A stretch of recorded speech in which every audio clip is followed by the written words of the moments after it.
Ah yes, Angela Rayner, the self-styled voice of the working class, the woman who rose from a council estate to the upper echelons of Westminster, armed with a hair straightener in one hand and a taxpayer-funded expense claim in the other.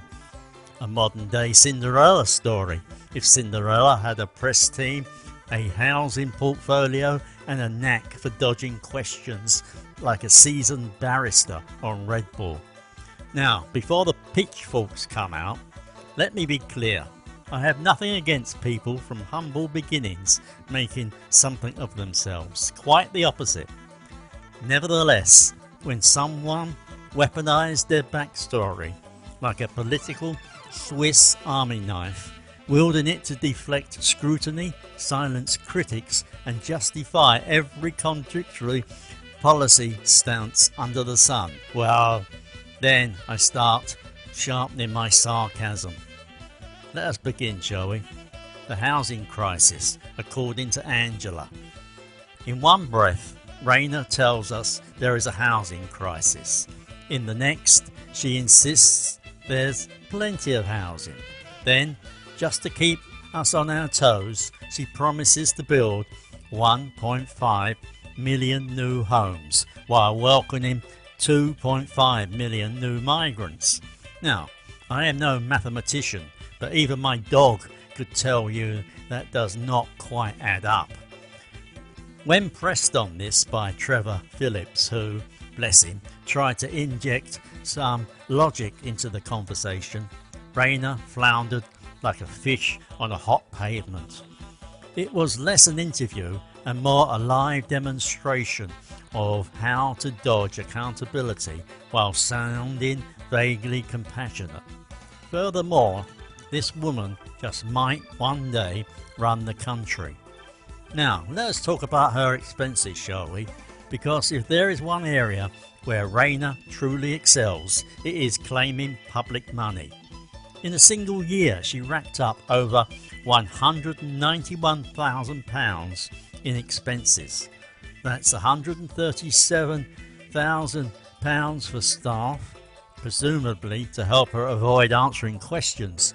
Then there was the £30,000 for rental accommodation in London, because commuting from a taxpayer discounted former council house would be so inconvenient, and a cheeky £5,700 for travel and subsistence, because nothing says woman of the people like billing the public for your Pret sandwich and a train ride.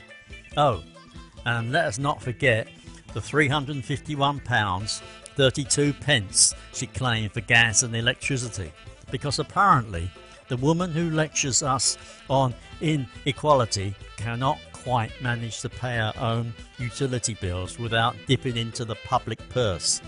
Technically, it is all within the rules, but then again, so was MPs flipping homes for profit during the expenses scandal.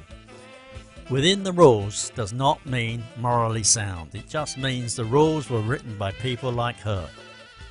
The curious case of the council house. Now, let us revisit that council house. Rayner bought it under right to buy, a policy she publicly opposes, by the way, and later sold it for a tidy £48,500 profit. That is right, she cashed in on a scheme she claims is destroying social housing. However, it gets better. There are allegations she may have avoided capital gains tax by misclarifying the property, claimed a single person council tax discount while her brother lived there, and provided conflicting information on electoral rolls. Greater Manchester Police and Stockport Council have both reopened investigations. However, do not worry. Rayner insists she has done nothing wrong. Furthermore, if you believe that, I have a bridge in London to sell you, and you can claim for it on your expenses, of course. The persona, working class warrior or political chameleon. Rayner's entire brand is built on being authentic. She drops her G's, swears in interviews, and tells heart-wrenching stories about being a teenage mum. It is all very gritty, very real, very rehearsed, because behind the accent and the antidotes lies a political operator of the highest order. She has climbed the Labour ranks not by accident, but by mastering the art of factional warfare. She knows when to play the firebrand, when to play the victim, and when to play dumb. Besides, let us be honest, she plays dumb very well. It is a useful tactic when you are caught out on policy details or financial discrepancies. Oh, I'm just a working class girl trying to do my best, right? And I'm the Queen of Sheba. The NHS, sacred cow or political prop.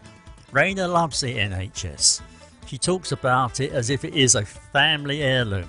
However, when it comes to reform, silence or worse, platitudes, cliches. Here is a radical idea. Why not introduce a tiered system where higher earners pay more if they do not opt for private insurance? Free up NHS resources, reduce wait times and reinvest in preventive care. However, no, suggest that and you are accused of privatising the NHS.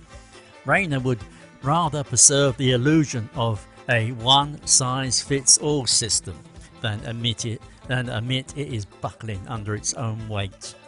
Because in politics, optics matter more than the outcome. Media manipulation and the cult of a victimhood. Rayner's relationship with the media is a masterclass in selective outrage. When the press scrutinises her expenses or property dealings, she cries sexism or classism. When they praise her fiery speeches, she barks in glow. She is not alone in this, of course. British politics is full of people who play the victim while wielding enormous power. Nevertheless, Rayner does it with such theatrical flair, it is hard not to admire the performance, even as you gag on the hypocrisy. Furthermore, let us not forget her role in Labour's internal cultural wars. She has been both the unifier and the agitator, depending on which way the wind blows. One day she is calling Tories scum, the next she is posing for unity photos with Keir Starmer. It is less politics, more pantomime. No vision, no plan, just vibes. Perhaps the most damning thing about Rayner is not her expenses or her contradictions. It is her lack of any coherent vision. What does she actually stand for, beyond vague promises and populist sound bites? She talks about levelling up but offers no roadmap. She rails against equality but benefits from the very system she decries. She claims to be a voice for the voiceless, but when pressed on policy, she retreats into slogans and sentimentality. In short, she is a symptom of a deeper rot in British politics, the triumph of branding over substance, of grievance over governance. Finally, Angela Rayner may well become Prime Minister one day, God forbid, not because she is qualified or visionary or even particularly competent, but because she knows how to play the game. Whereas in a political system that rewards performance over principle, that might just be enough. However, let us not kid ourselves. If she does take the reins, do not expect a revolution. Expect more of the same. More spin, more expenses, more empty promises, wrapped in working class cosplay. Britain deserves better. Nevertheless, until the British public demand it, loudly, persistently, and without falling for the next shiny populist, Britain will keep getting leaders who are more interested in their own narrative than the nation's future. Now, if you will excuse me, I am off to claim expenses for this rant. After all, I have a reputation to maintain. If you have got this far, you know what to do. Hit the like button, subscribe if you have to, but do please leave your opinions and comments below, as I would love to read them, and I do read them all. Bye bye.